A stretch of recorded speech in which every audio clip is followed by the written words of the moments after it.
Welcome to Cozy Mystery Stories, where the finest minds gather to solve the most perplexing of riddles. Tonight's affair takes us to a snowbound Chicago mansion, a fortress of wealth and secrets. During a lavish dinner party, the host, a man of immense power, is found dead in the butler's pantry, a space between two worlds. With all telephone lines down and the estate entirely cut off, the killer, you see, is most certainly still in the house. The snow began as a delicate afterthought, a dusting of powdered sugar upon the broad shoulders of the Finch mansion. By nightfall, it had descended into a frenzied, howling blizzard, a true Chicago tempest that clawed at the windowpanes and smothered the world in a profound and isolating silence. Inside, however, the silence was of a different sort. It was the strained, brittle quiet that falls between the clinking of crystal and the forced laughter of the prosperous. It was a silence heavy with things unsaid, a specialty of the house, one might say. From my modest seat at Alastair Finch's grand dining table, I, Elena Vance, had ample opportunity to observe. One learns a great deal by simply watching, a pastime far more instructive than idle chatter. Our host, Mr. Finch, was a man carved from granite and ambition, his voice a boom that tolerated no dissent. He presided over the meal like a Roman emperor, his success a palpable force in the room, as oppressive and inescapable as the storm outside. He was, in short, a man who had made many fortunes and, I suspected, even more enemies. Beside him sat his wife, Beatrice, a creature of exquisite fragility. She was a porcelain doll in a couture gown, her eyes, large and haunted, flitting nervously towards her husband with every crash of thunder. She had the look of someone who had long ago traded her happiness for security and found the bargain wanting. Ah, but the heart has its own ledger, and its debts are not so easily settled.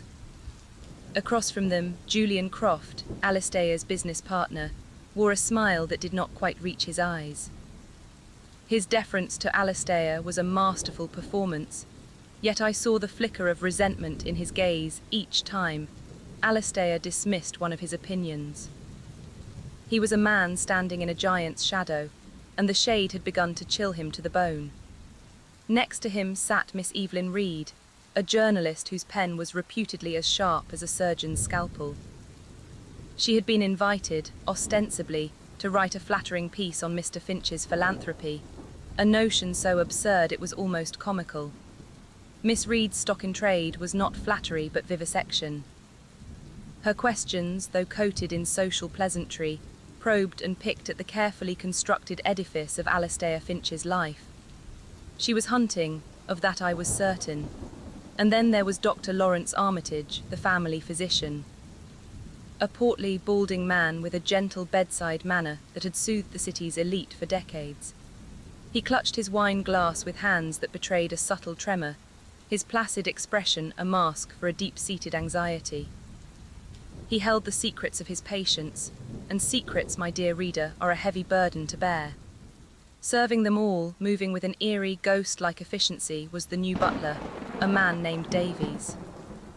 He was tall, gaunt, and impeccably composed, his face a study in neutrality.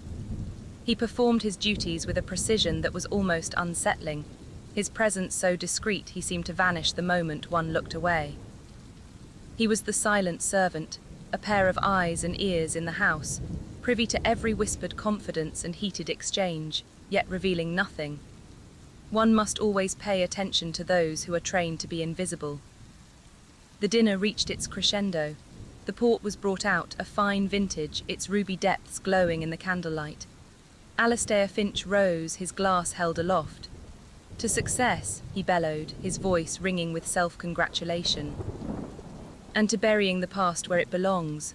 A peculiar toast, I thought. The others murmured their assent and drank. Alastair took a deep, satisfying draught from his glass. For a moment he stood beaming, the monarch of his snow-locked kingdom. Then his expression changed. A look of profound surprise, then horror, washed over his features. He dropped his glass, which shattered on the polished floor. A hand flew to his throat. He made a ghastly, choking sound, his eyes bulging as he stumbled back from the table. He staggered, not towards the drawing room, but through the swinging door that led to the service corridor, as if seeking refuge in the hidden machinery of his own home. He crashed through the door to the butler's pantry, and we heard a final, dreadful thud. Dr. Armitage was the first to react, his medical instincts overriding his fear. He rushed after him, followed by the rest of us, a chaotic procession of silks and dinner jackets. We found Alistair Finch sprawled on the cold, tiled floor of the pantry, amidst the polished silver and stacked china. He was quite irrefutably dead. Dr. Armitage knelt beside him, his face pale. "His heart," he stammered, "it stopped." But then he leaned closer, his nose catching a faint, unmistakable scent. He looked up at us, his eyes wide with a dawning terror. It wasn't his heart, it's poison, a scent of bitter almonds, cyanide, a word that hung in the air like a death sentence for one of us. Julian Croft lurched towards the telephone on the wall, snatching the receiver. He jiggled the hook with frantic energy before slamming it down. "Dead," he choked out. "The line is completely dead." The blizzard raged on, its voice a mournful howl. The heavy oak doors were sealed by drifts of snow, the long drive to the main gate impassable. We were trapped. 7 of us in a house of untold luxury with a murderer. The silent, suffocating presence of death had joined our little party, and as I looked from one terrified face to the next, I knew the game had begun. The little grey cells, I told myself, must be put to work, for in this elegant prison, appearances were a deception, and the truth was a poison yet to be drawn. Panic, you see, is a most unproductive emotion. It clouds the judgment and scatters the thoughts. While the others descended into a maelstrom of accusations and hysterics, I found myself drawn to the quiet order of the pantry. It is in the small, overlooked details that the truth so often resides. Alistair Finch lay as he had fallen, a monument to his own abrupt end. The room itself was a paradox, a place of immaculate tidiness now host to the ultimate disorder. "We must be logical," I said, my voice cutting through the rising tide of fear.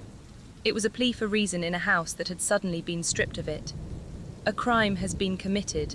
The culprit is among us. We must behave not as frightened sheep, but as investigators." My words had a sobering effect. Julian Croft, his face ashen, ceased his pacing. Beatrice, who had been weeping into a silk handkerchief, looked up, her expression hardening with a resolve I had not expected. It was decided, with me as the reluctant but appointed director of our grim theatre, that we would question one another and search the premises for any clue, however small. We began with the butler Davies, who stood by the pantry door, as still and unreadable as a statue. He had poured the port. He had served the glasses. The accusing eyes of the others fell upon him, but his composure was absolute. "I filled the decanter in the wine cellar an hour before dinner," he stated, his voice a monotone. "I brought it here to the pantry and poured a glass for each guest at the sideboard. I then carried the tray into the dining room." "Did you see anyone approach the sideboard? Anyone at all?" Evelyn Reed asked, her journalistic instincts already sharpening. "No, miss, I was occupied with the clearing of the main course. The pantry was, for a time, empty." An opportunity. A window of several minutes, it seemed, for any one of us to have tampered with the decanter or, more specifically, Mr. Finch's glass. The investigation, if one could call our fumbling, fear-driven search such a thing, proceeded from there. We agreed to examine the study first, Alistair's private sanctuary. It was there that Julian Croft's composure finally shattered. While searching the desk, Evelyn Reed, with a reporter's nose for secrets, uncovered a sheaf of papers tucked away in a drawer. They were financial statements, and they painted a damning picture of Julian's own company. He was on the verge of ruin. "Alistair was going to cut me off," Julian confessed, his voice cracking. "He called me a parasite. He said he was dissolving our partnership in the morning. He was destroying me. The motive was laid bare, as ugly and obvious as the corpse in the next room. Julian swore his innocence, but the seed of suspicion had been planted. In his coat pocket, I later observed him nervously checking a crumpled document, Another financial report, no doubt. The first and most obvious of our clues. Our attention then turned to the grieving widow. I accompanied Beatrice to her room, under the pretense of offering comfort. She moved about the opulent chamber like a ghost, her grief seeming genuine enough, yet beneath it, I sensed a current of something else. Relief, it was a terrible thought, but one that my little grey cells could not dismiss. On her writing desk sat a small, leather-bound diary, secured with a delicate brass lock. When I gently inquired about it, her hand flew to it, clutching it to her chest. "Private thoughts," she whispered, her eyes wide. "Just memories. A red herring, perhaps, or a testament to a cage from which she had just been freed." I also noted a collection of books on her nightstand, one of which was a detailed text on botany and herbal remedies. "A hobby I learned from my grandmother," she explained, a detail that seemed innocuous but which I filed away nonetheless. The indomitable Miss Reed, for her part, required no prompting. She openly admitted she was not there for a society piece. "I was investigating Finch," she declared, her gaze sweeping over us all. "Specifically, a factory fire 20 years ago. A fire that was ruled an accident, but which made Finch a very rich man from the insurance payout. A young woman, an immigrant worker, died in that fire." She paused for dramatic effect. "Her name was Anna Kowalski." The name fell into the silence, a stone cast into a dark pool, a past crime, a silent victim. The theme of our deadly play was beginning to emerge. Dr. Armitage was perhaps the most distressed among us. He wrung his hands incessantly, his earlier tremor now a pronounced shake. "Alastair was my patient, my friend," he murmured, though his eyes darted about as if looking for an escape. When asked if he had any fast-acting poisons in his medical bag, which he'd brought on the house call, he grew defensive. "Of course not, only my standard instruments and Alastair's heart medication." He fumbled with the bag's clasp, opening it to show us. "See, everything is in order." But I noticed a small, empty loop inside the bag, a space where a vial ought to have been. When I pointed this out, he paled. "Oh, that must have been the nitroglycerin for Alastair. I must have left it in his study after his checkup this afternoon." His explanation was plausible, yet it felt rehearsed. Through it all, Davies remained a cipher. I observed him closely. For a man who had spent his life in service, his hands were wrong. They were rough and calloused, the hands of a man accustomed to manual labor, not to polishing silver. It was a small incongruity, but the pattern of any crime is made up of just such threads. The clues, as they so often do, appeared quietly, without fanfare. While examining the pantry again, my shoe nudged something small under the edge of a heavy cabinet. I bent down and retrieved a small, plain silver button. It was not from a dinner jacket or a lady's gown. It was simple, functional, the kind one might find on a servant's uniform. I showed it to no one, slipping it quietly into my pocket. Next, the decanter. Though the doctor had declared the scent of almonds, I, having a rather sensitive nose, found it faint, almost artificial. The greater mystery was how only Finch's glass had been poisoned. The decanter had been on the sideboard, accessible to all. The glasses were arranged neatly beside it. How could the killer ensure only their intended victim would drink the fatal dose? The night wore on, a tapestry of fear and mistrust. Then a second incident. We found Julian Croft slumped in a wingback chair in the library, a glass of whiskey overturned on the floor beside him. He was not dead, but deeply unconscious. "Doctor." Armitage rushed to his side, checked his pulse, and announced he'd been drugged. A sedative, most likely, slipped into his drink. This new development threw our theories into disarray. If Julian was the killer who had drugged him, if he was innocent, it meant the murderer had struck again, attempting to silence him or simply to sow more confusion. But confusion is often the killer's most trusted accomplice. It was while examining Finch's shattered wine glass on the dining room floor that I found the most peculiar thing of all. A piece of the base, which had broken off cleanly, had a faint, almost invisible residue on its outer surface. I touched it lightly with my fingertip. It was slightly sticky. It was not port, it was something else entirely. The poison, I realized, was not in the wine, it had been on the glass itself. A contact poison, perhaps absorbed through the skin, or a tasteless substance smeared on the rim. The method was far more clever, far more intimate than simply poisoning a decanter. The killer had not left things to chance. They had delivered death by hand. And as the pieces began to click into place within my mind, a terrible and intricate picture started to form, its logic as cold and sharp as the ice forming on the window panes. The house had grown a tomb-like chill. The roaring fire in the hearth seemed to offer no warmth, only a flickering, demonic light that made shadows dance like accusing spectres on the walls. The hours of darkness had frayed every nerve. Julian Croft had been moved to a guest room to recover, his incapacitation serving only to deepen the pall of suspicion that hung over the rest of us. Beatrice was a wraith, Evelyn Reed a coiled viper of inquiry, and Dr. Armitage a trembling monument to anxiety. Davies, the butler, remained impassive, his silence more unnerving than any outburst. It was time. The little grey cells had worked through the puzzle, arranging the facts, discarding the deceptions, until only the stark, irrefutable truth remained. I believe, I announced to the room at large, that it would be beneficial for us all to gather in the drawing room. There are matters which must be brought into the light. They followed me, a small, weary herd of suspects. I took my place by the fireplace, the fulcrum of our sealed world, and began to speak. We have been looking at this crime as a single act, I started, my voice calm and measured. But the roots of tonight's events go back much further. 20 years, to be precise, to a factory fire and the death of a young woman named Anna Kowalski. Evelyn Reed nodded, her eyes fixed on me. Finch set that fire, she said. I found proof in his files. He and Croft started it to collect the insurance money. Precisely, I agreed. A crime of greed that led to a death, but they did not act alone.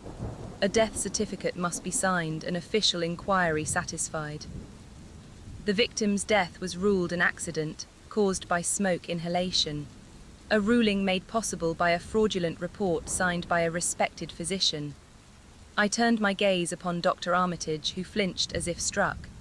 Is that not so, Doctor? He paled, stammering a denial that convinced no one. The web was becoming clear. Each person in this room was bound by that old sin. Finch and Croft were the architects. Dr. Armitage was the facilitator. Even our hostess was not untouched. And you, my dear Beatrice, I said gently. Your family, the Wellingtons, were driven to financial ruin by a hostile takeover 20 years ago. A takeover orchestrated by a ruthless young industrialist named Alastair Finch, which ultimately led to your father's suicide. Your marriage was not one of love, but a desperate measure to save your mother from poverty, a gilded cage you have occupied ever since. Tears streamed down her face as she nodded, the terrible truth of her life laid bare. Everyone had a motive, you see. Everyone had a reason to wish Alastair Finch dead. The stage was filled with potential murderers, a classic predicament. And that brings us, I said, turning now to the silent figure standing by the door, to the matter of the servant, the one who seeks justice for a sister who was denied it. I held up the small silver button. This, I believe, belongs to you, not from your current uniform, but perhaps from an older one kept as a memento. I looked directly at the butler. You are not Arthur Davies, are you? Your hands are those of a labourer, not a butler. You are Anton Kowalski, Anna's brother. You have spent years working your way into this house, waiting for this very night to exact your revenge. You came here to kill Alastair Finch. The mask of impassivity finally fell from the butler's face. It was replaced by a look of incandescent rage. Yes, he snarled, his voice a low growl, utterly transformed from the clipped tones of a servant. I am Anton Kowalski. That monster burned my sister alive and called it an accident. He built this palace on her ashes. I did kill him. I coated his glass with a poison of my own making. I drugged Croft to make it look as if he were a second victim. I did it, and I am proud. His confession was absolute, delivered with the righteous fury of a man who believed his cause was just. It was the perfect solution. The avenging brother, the silent servant of the title, had delivered his long-awaited justice. Evelyn Reed was already scribbling in her notepad the story of a lifetime. But one must never accept the first solution offered, no matter how tidy it may seem. Ah, but my dear reader, the truth is often disguised in the ordinary, and a confession can be as much a lie as a denial. I let the silence hang for a moment before I gently shook my head. A very compelling story, Mr. Kowalski, and you are to be commended for its detail. You did indeed come here tonight with murder in your heart. You had a plan, a poison, and the will to see it through, but you did not kill Mr. Finch. Someone else, it seems, was in rather more of a hurry. A collective gasp filled the room. Anton Kowalski stared at me, his confession rendered impotent, his face a canvas of disbelief. "What are you talking about?" he demanded. "I told you I killed him." "You believe you did," I corrected him gently. "But the facts, you see, tell a different story. The little details, they always do." I began to pace slowly before the fireplace, laying out the threads of my reasoning for them all to see. "Let us first consider the poison," I began. "Dr. Armitage, you identified the scent of bitter almonds, suggesting cyanide. I, however, found the scent to be suspiciously faint. Almost as if it were a theatrical touch, a few drops of almond extract added to the port decanter to mislead a cursory investigation. It was the first red herring. I turned to the doctor, whose face was now slick with sweat. The true poison was something far more subtle. A rare cardiac toxin, was it not?